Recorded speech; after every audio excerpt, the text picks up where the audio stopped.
Okay, I think we are. Yep, I think we are live. Corey, it looks like your Facebook maybe having an issue getting there. Oh no, I said a bad word on Facebook, and Okay, so so you can't yeah, talk there anymore. I can't. I'm on restrictions right now for a little bit until I get myself together and learn my lesson. Like I said, I'm a predicate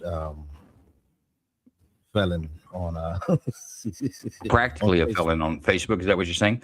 Well, Yeah, let's welcome everyone to the show. My graphics aren't exactly right as far as where we've got our guests, but I'm not going to change them. But we're going to talk about the Cuban point of view tonight down in on the island of Cuba. And we've got a special guest with us. It's we call him Gilly. He's going to tell you his name's something else. We'll just call him Gilly Reyes. He's actually a surgeon in Cuba, and he's there right now. In fact, we're having some bandwidth issues. Gilly, let's get a mic check. 1, 2, 3. How do you read me? Are you with us? Joe to Gilly. Gilly, are you with us? Can you hear us? Okay, folks, we're gonna work on our technical issues with Gilly and get him here. But until then, let's talk about Cuba. Cuba is a Caribbean island. For those of you who don't know, it's not very far off the Florida coast, like 160 miles. It's almost as close to us as Canada. It's pretty damn close. But in 1959, there was a communist overthrow of the government there, and a guy by the name of Fidel Castro was named prime minister, and he quickly consolidated his power and didn't leave power until 2008. But he was a pure dictator. He aligned himself with the Soviet Union. There was like a missile crisis that was an issue there going on in the early 60s, but they've just kind of always been essentially our enemy at our southern border. But something has changed recently. When we took down Venezuela and changed the way oil was running, Cuba was very dependent upon that, mainly because of embargoes by the United States and sanctions that we've placed on them for not wanting a communist neighbor. But either way, there seems to be a shift. Maybe something's happening in Cuba. We know our Secretary of State is talking to the folks down there and trying to work out some sort of a deal. I just don't know what that deal is gonna look like. But let's see. We've got our guest. Is Gilly? Are you with us, sir? Mike check to Gilly. Mike check to Gilly. Mike check to Gilly. Maybe could you send him a DM, Corey? I don't know so if I don't know if it's going to work. hope he can see it. Well, yeah, I don't know what kind of situation he's dealing with there. But folks, we met Gilly in some X spaces. Not recently. He's just recently got onto X, and he's talking about some of the things going on down there. One, he's a surgeon.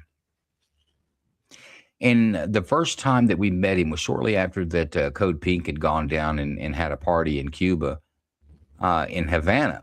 Well, he's a surgeon in Havana and is responsible for a children's hospital, maybe like a children's wing, but where all the children go for pediatric care. And that day, when they had their little party, and they've had rolling blackouts. They had a blackout there at the hospital, and 16 people on ventilators died that day. He was in that hospital when that happened. Our friend Gilly was. But we've heard some of the stories. He sent me some pictures. I really want to get him in here so he can talk about some of the pictures. But if he can't get a connection, I mean, folks, it is the way it is in a communist country. You might hit him on X and see if he sees that. That's what I'm doing right now. I'm sending him a message. All right, brother. But I tell you what, let's look at here. Here's a picture of the Havana skyline. See if I can make that larger. You can see some lights on in the far distance, or something's illuminating the clouds there. But for the most part, their power goes off at night and stays off until the next day or a couple of days. And by the way, that's under normal operation. It's not just this recent shortage of oil that's caused their issue. According to Gilly, and I've heard this before, that it wasn't uncommon. I mean, their infrastructure there goes back to 1959. If you look at the background, you'll see that's modern day Havana there, and you'll see the Russian. The only modern looking cars, which don't look very modern, are a Russian. I believe it's called a Zastava. I saw them in Yugoslavia. They look exactly like that. There's a lot of wood, by the way, on those cars, but we don't see a lot of economic development. But that also held true for their electrical grid. So they've had issues with the electrical grid for a while, but right now it's worse than normal. But that's a picture of Havana, Cuba in the dark. Yeah. As he explained to us, and we talked to him before, that like you said, the rolling blackouts is going on, but what I found interesting, I want him to tell it, is that the Cuban nationals or Cuban government, their power never goes out.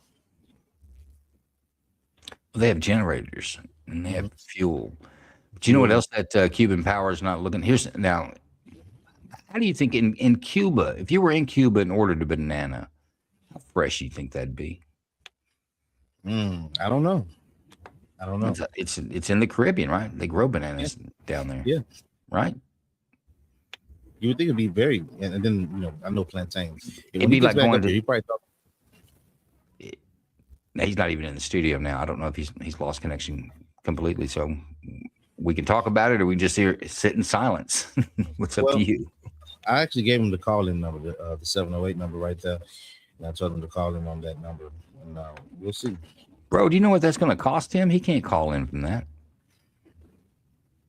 Oh, he said this is on WhatsApp. Now he can't call in. He said he can? He said he can't. Yeah, I think that he's using like a few. Well, I'm not going to give all that out right now, but I don't know that he's going to be able to call in. But usually he has great connection with X. But that's a very low bandwidth. It doesn't take. It's more like a phone call. It's like a big party line, is what it is. The way they set up our spaces, so it doesn't take a lot of bandwidth. What if you can call through X?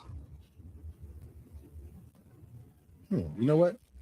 I might try something. Let's see if we can work that out. Yeah, if he has his X calls enabled and you have your X calls enabled, we should be able to do that. Just go to his DM, see if there's a little phone up there, and hit him up. That. That's what I'm doing right now. Well, I'm going to go on. We can get Gilly in here once we get him connected to talk about a little bit. But take a look at some of these pictures. These are, when I talk about bananas, he says these are fresh bananas that they're given for children in a hospital. This food we're going to show you is for children in a hospital. But he also made comment. He said, but it's the same. He said, it's the same food everyone gets. Everyone gets the same stuff. So here's your bananas for the day. They don't look real good. And this is meat from the cafeteria. I believe this is pork. And guys, that's as large as I can get it. It's as large as I can make them. But it does. I don't know. It looks like some chicken and pork that are in the same bag. It doesn't really look all that fresh. Doesn't look that great. But hey, it is what it is. But here is a plate of food. Now this is a plate of food served in the hospital. But take a look at that. It's got like looks like an old beat up banana next to it. There's some potted meat there and some sort of a sauce in a little compartment of beans. But he says that this is pretty standard to what's being served in Cuba on a daily basis. Well, on some days, he says some days it could be like this. Take a look at that one. It's a little thing of peas, half a potato, and I don't know what the brown thing is. I think it's some sort of a meat, but man, I think if that was served to you in jail, you've got a good case on cruel and unusual punishment. Let me see if I can. Hey, Gilly, can you say anything? Can you hear him, Joe? I seem like I can hear something, but it's real low. Are you having coming in on your board? Yeah, on the board. I had him From your phone? Yeah. On the phone slider, turn that up. Yeah, it's all the way up. Now go to the next one over, the number 6, and turn it up too. Yeah, turn all that up. Now, He's still low. I don't know. Is that an X call? Yeah. Tell him to hang up and call me. Hey, call Joe. Gilly, if you can hear us, call Joe through X.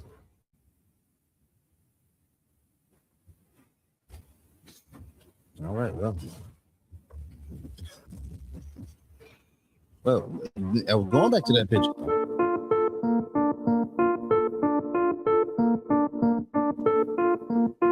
I'll just hold on, getting the connection.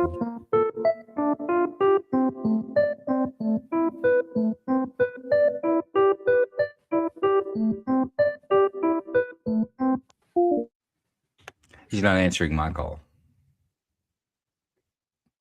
But okay. you could hear that phone ringing, right? That wasn't low. It was loud, right? That was actually loud. I don't know why yours is not. I don't know how you're connecting that. I think I know what it USB.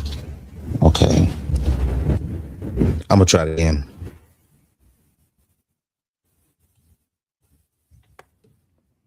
Okay. Well, I tell you what, mute yourself, and I'm going to continue on. People are watching, and let's just go through. We got pictures. Let's take a look at them.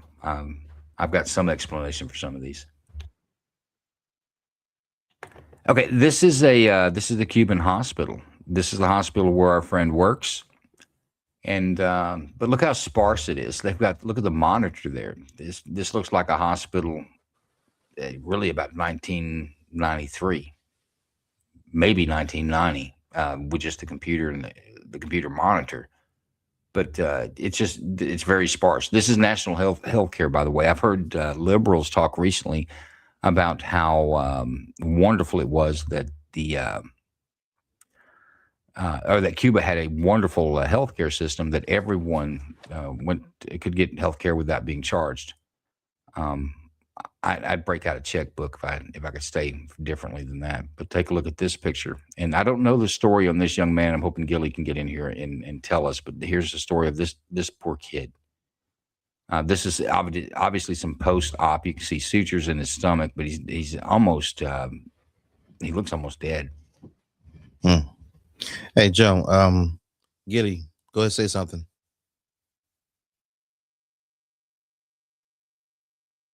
Yeah, he's talking. I can't hear him.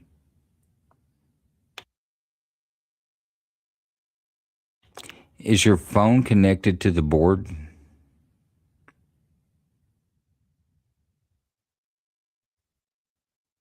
Yeah, I don't know.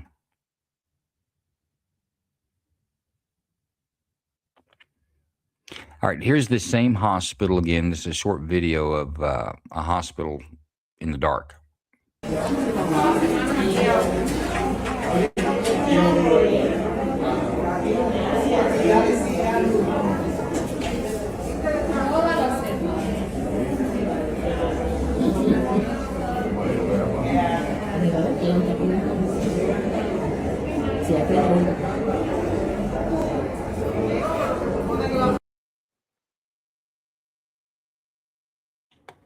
And that's an operating hospital with a loss of power. Actually, I don't know if it's day or night. I guess inside it could be either one. And I don't know exactly when that was in particular, but it's been recent. What you just saw there at the hospital. You know, in a modern medicine, if a hospital loses power, they have backup generators. They have enough that life support systems continue to go, lights stay on. In fact, typically, you won't even know it. Play that video again, because I was trying to get him to give you a call.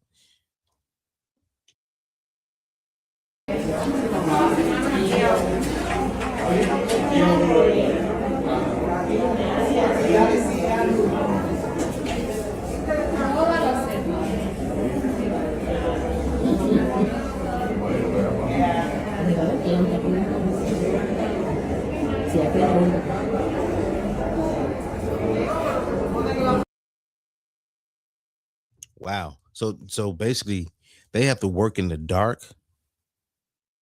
Uh, Well, yeah, you remember him telling the story about having to have somebody hold a flashlight while he does surgery. mm, Surgery. It's mm, not like checking you out for your tonsillitis. Dude's cutting you open, man. mm, Now he was born and raised there. This is he's a lifelong Cuban. In fact, he said he and his brother attempted to come to the United States. I want to say 3 times, and each time that they were either picked up and brought back before they made it to U.S. shores, or the vessel they were in became unsafe and they had to go back. But he came back 3 times, and he likes to say that on his way to America, he didn't pass any of the socialist and liberals on the way to Cuba. He said that always perplexed him as to how come they didn't swim to Cuba like they would. He was willing to swim to Florida. But either way, he was born and raised there. He's a surgeon. He makes a whopping $20 a month pay. Now, but that's in fairness. The communist, he doesn't have to pay rent. He doesn't have to buy that for those delicious dinners. Look, $20. Oh wow. Look, they give you $20 on top of that right there. So you get to eat that anytime that you want. But well, I'm anytime wondering- it's being served, not anytime you want. That's ridiculous. yeah, but I'm wondering, right? $20. I'm trying to think of that by the breakdown of this. Do you spend it? Do you spend what? We need him here because we need to figure Well, out. look, in the communists, they take care of all your real needs, right? They take care of your housing, they take care of your food, they take care of your clothing, they take care of everything. So, and they just give you $20 pocket money, right? You go do your part, and they give you $20 pocket money, which over there, $20 may go a little further than it goes here in the United States.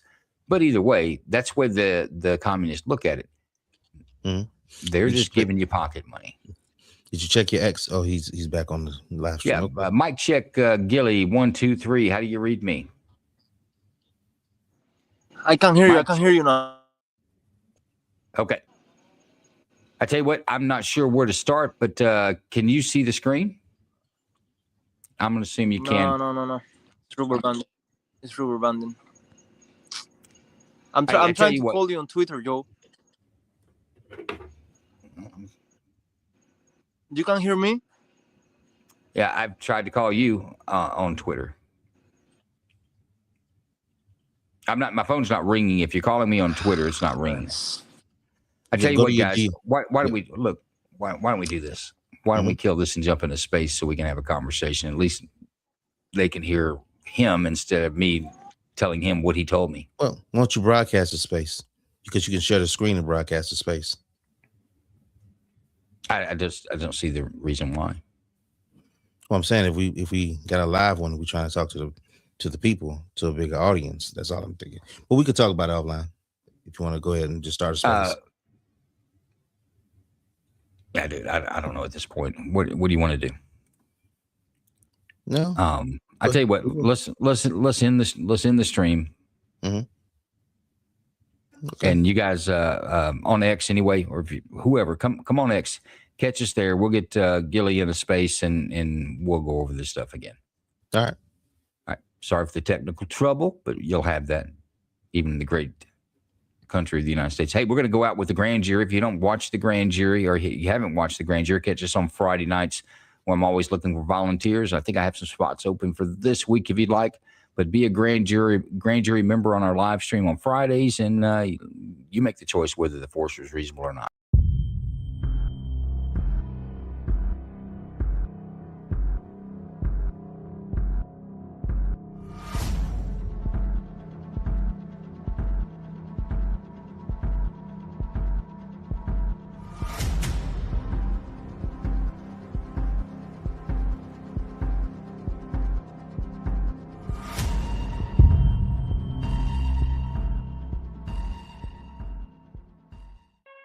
An incarcerated individual's use of institutional telephones constitutes consent, and your calls may be provided to law enforcement agencies.